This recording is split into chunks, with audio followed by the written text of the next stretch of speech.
ಚುನಾವಣಾ ಆಯೋಗ ರಾಹುಲ್ ಗಾಂಧಿ ಅವರಿಗೆ ಮತ್ತೆ ನೋಟಿಸ್ ಕೊಟ್ಟಿದ್ದಾರೆ.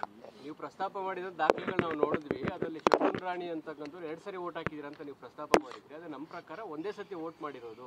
ನಿಮ್ಮ ಹತ್ರ ಇರೋ ದಾಖಲೆ ಕೊಡಿ ಅಂತೇಳಿ ಮತ್ತೆ ಒಂದು ನೋಟಿಸ್ ಕೊಟ್ಟಿದ್ದಾರೆ. ಅದೆಲ್ಲ AICC ಅವರು ಮತ್ತು PCC ಪ್ರದೇಶ್ ಕಾಂಗ್ರೆಸ್ ಸಮಿತಿಯವರು ನೋಡ್ಕೊಳ್ತಾರೆ.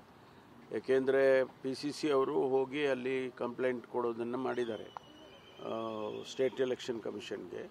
ಅವರು PCC ಹಾಸ್ಪಿಟಾಲಿಟಿ ಕ್ಷೇತ್ರದಲ್ಲಿ ಜಾಗತಿಕ ವೃತ್ತಿಯ ಕನಸು ಇದೆಯಾ? ಜಾಗತಿಕ ಅಧ್ಯಯನ ಉದ್ಯೋಗ ಅವಕಾಶಗಳೊಂದಿಗೆ ಭಾರತದ ನಂಬರ್ 1 IIHM ನಲ್ಲಿ ಓದಿ. ಪ್ರವೇಶ ಆರಂಭವಾಗಿದೆ. ಈಗಲೇ ಸೇರಿ. ಅಧ್ಯಕ್ಷರಿಗೂ ಕೂಡ ಕೆಲವು ಕ್ಲಾರಿಫಿಕೇಶನ್ಸ್ ಕೇಳಿದ್ದಾರೆ, ಅದನ್ನು ಅವರು ಕೊಡ್ತಾರೆ.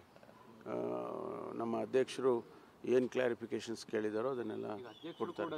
ಅವರು ಬರೀ ದೂರು ಕೊಟ್ಟು ಬಂದಿದ್ದಾರೆ, ದಾಖಲೆಗಳನ್ನು ಸಲ್ಲಿಸಿಲ್ಲ. ಅಲ್ಲ, ಅದನ್ನೇ ಕೇಳಿದ್ದಾರೆ.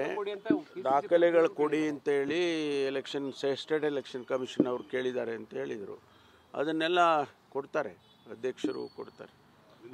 ಮಾತಾಡುವಾಗ ಕಾಂಗ್ರೆಸ್ನಲ್ಲೂ ಕೂಡ ಈ ರೀತಿ ಒಂದಿಷ್ಟು ವೋಟರ್ಸ್ ಸಮಸ್ಯೆ ಆಗಿದೆ ಅಂತ ತೋರಿಸಿದ್ದಾರೆ ಸರ್. ಅಂದರೆ ಒಂದು ಕಡೆ CM ಇಬ್ರಾಹಿಂ ಅವರು ನಾವು ವೋಟನ್ನು ಖರೀದಿ ಮಾಡಿದ್ವಿ ಅಂತ ಹೇಳ್ತಾರೆ ಸಿದ್ದರಾಮಯ್ಯನವ್ರ ವಿಚಾರದಲ್ಲಿ.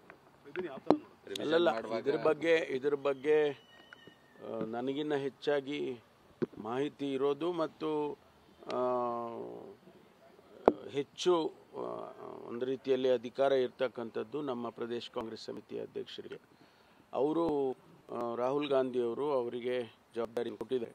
ಅವರು ಎಲ್ಲ ಎಲೆಕ್ಷನ್ ಕಮಿಷನ್ಗೆ ಮಾಹಿತಿಗಳು ಕೊಡಬೇಕು ಮತ್ತು ಬೇರೆಯವರು ಯಾರಾದರೂ ಕೂಡ ಪ್ರಶ್ನೆಗಳನ್ನು ಎತ್ತಿದ್ರೆ ಅದಕ್ಕೇನು ಉತ್ತರ ಕೊಡಬೇಕು ಅದನ್ನೆಲ್ಲ ಅವರು ಮಾಡ್ತಾರೆ.